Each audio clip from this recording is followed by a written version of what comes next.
Hey everyone, it's Renee Jane here, and in this video I'm going to be talking with all of us about this topic concerning not feeling like we have enough time. So whether it's I don't have enough time to work out, I don't have enough time to prepare healthy foods, I don't have enough time to focus on my health right now, or we put things off in regards to habits that are important, finances, things that have to do with relationship, or even things that could further us along within career or life growth, So these are important topics that are holding us back. Sometimes we self-sabotage around these areas. So I want to dive deep into how this works. When we feel like we don't have enough time and we're in that mode, that's kind of a way of self-sabotaging. It's a distraction technique, so to speak. We do a lot of things to distract.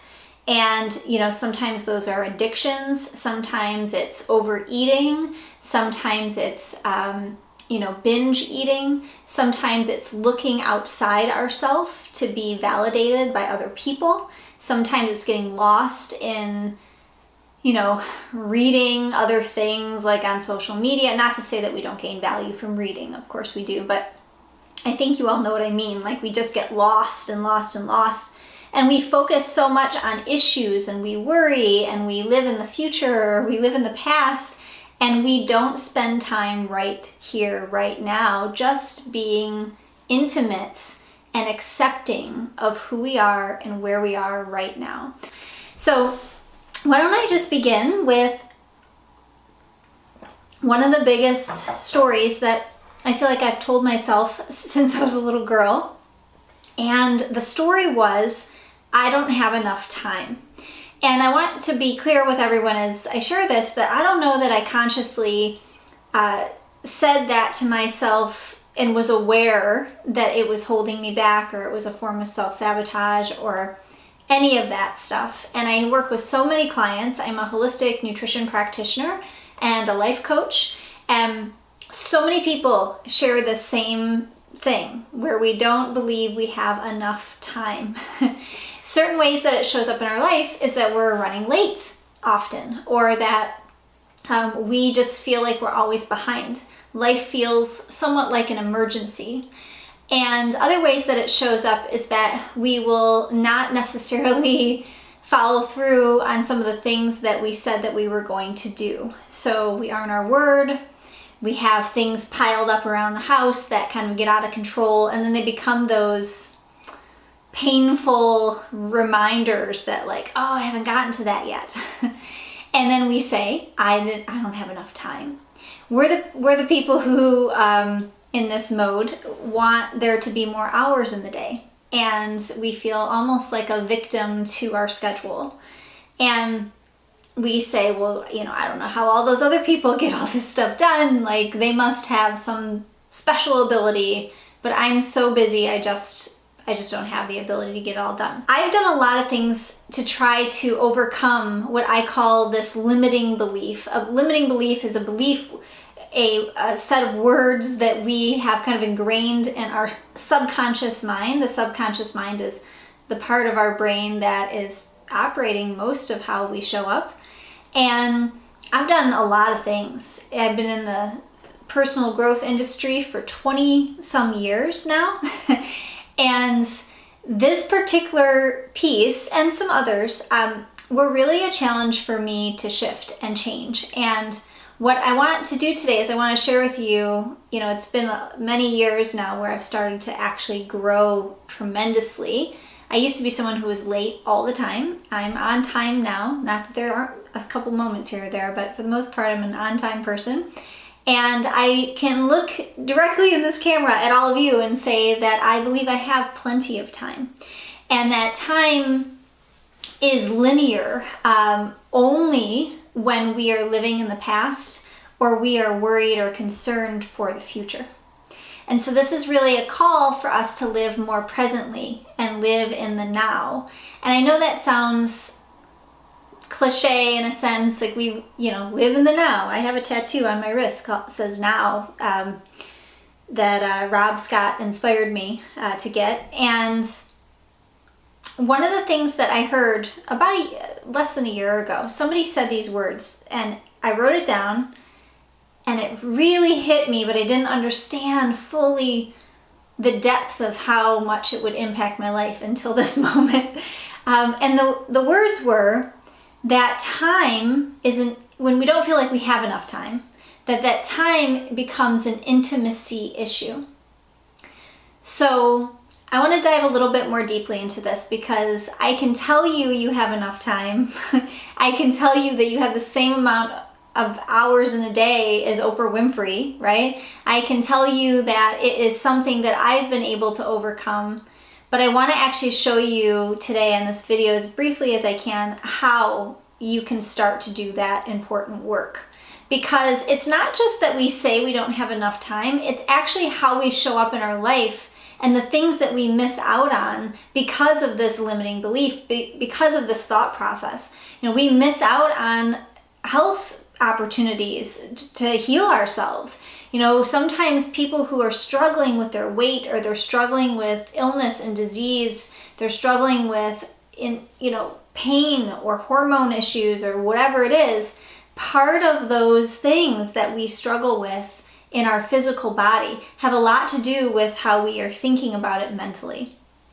And so let's come back to this idea of being present in the now, and this idea of intimacy and the intimacy issue. So intimacy is really being able to see yourself first, okay? So there's a way to break down the word intimacy. In, to, me, you, see. So intimacy is allowing another to see into you. So in this case, I'm allowing you to see me, allowing you to see my cobwebs, my issues, my pain. It's challenging. It's hard sometimes to allow another to see into us. And so when we think about intimacy in the context of a relationship, that's another story. That's an opportunity for us to be seen by another, and then also hold space and allow another person to be seen fully for who they are. So there's this word, I guess, inner essence, like really allowing someone to see every bit within you. But the way that we do that is we begin by allowing ourselves to see ourselves. So in other words, intimacy is, I think, a person's biggest goal in life, whether we know it or not. We want to feel seen.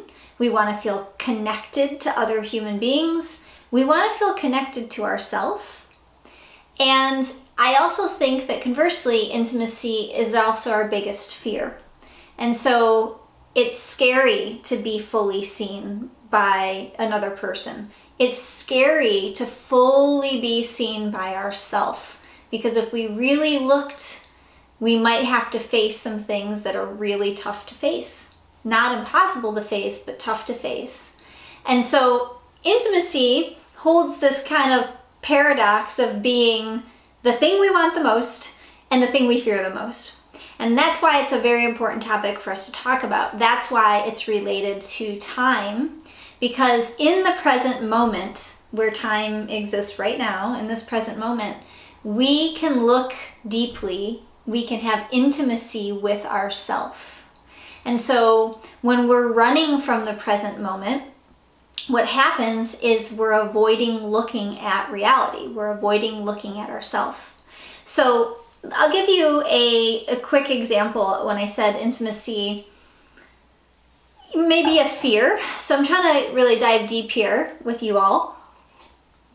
For me, fully being seen meant rejection. If you really see me, you may reject me. So I had a fear of that. If you really see me, then you might not like me. And I had a fear of that. If you really see me, you might completely abandon me. So there was a fear of abandonment. If you really see me, you might punish me. I might be in trouble for what you see. So, and I could go on. And actually another one is, if you see me, I don't feel safe. So these are things, I'm going deep. If you don't want to go deep, go home, because that's what I'm doing today. So this feeling of being safe or not feeling safe, the feeling of or fear of being abandoned, these are really deep things that almost all of us human beings experience. And if the fears are so powerful, then we don't necessarily open ourselves up to be seen. And again, I just want to clarify, we can talk about this in the context of a relationship with another person, but I really want to talk about it in the context of the relationship with yourself right now. So we can choose not to look at ourselves because it might be too painful to look. And really what I want to encourage people to do, and what I do in this program that I offer called My Nutrition 360, and I'll tell you more about that in a little while, but the program in itself encourages us and gives us safe space, and it gives us tools, and it gives us community, so that way we can look and develop this intimacy with ourselves. When we feel like we're truly seen, we can accept deeply who we are. We can be heard. We can be acknowledged. We can be really honest about where we are. And that feels really good. There's a word that floats around a lot called authenticity. We can feel real and authentic with ourselves. And so the not enough time, and how this connects back to intimacy issues, is that what happens sometimes is we choose not to look at the reality. We choose not to have intimacy with ourselves. And notice I'm saying choose, because sometimes we think that we don't have a choice, but we do have a choice.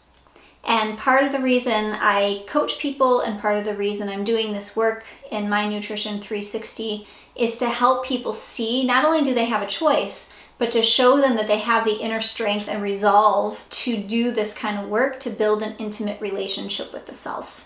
So therefore they can share in the wealth with the relationships that they are in. So time is an intimacy issue. And if you don't feel like you have enough time, then where you need to focus is building more intimacy with you, with yourself.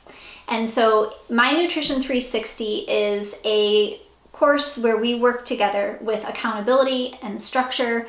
And there is a food plan that is really designed for you to be able to get to know your body. And so the food plan has a lot of structure, but it's actually designed so it fits you. So wherever you are, whatever your diet is, and whatever you eat, it works for you. I've set it up that way as a holistic nutrition practitioner.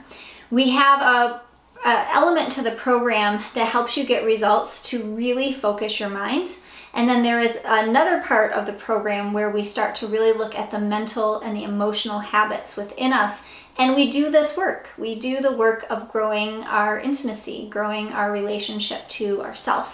And it's very, very powerful, and it's very fun all at the same time. And it's fun because there's other people who can be mirrors to you, who can support you.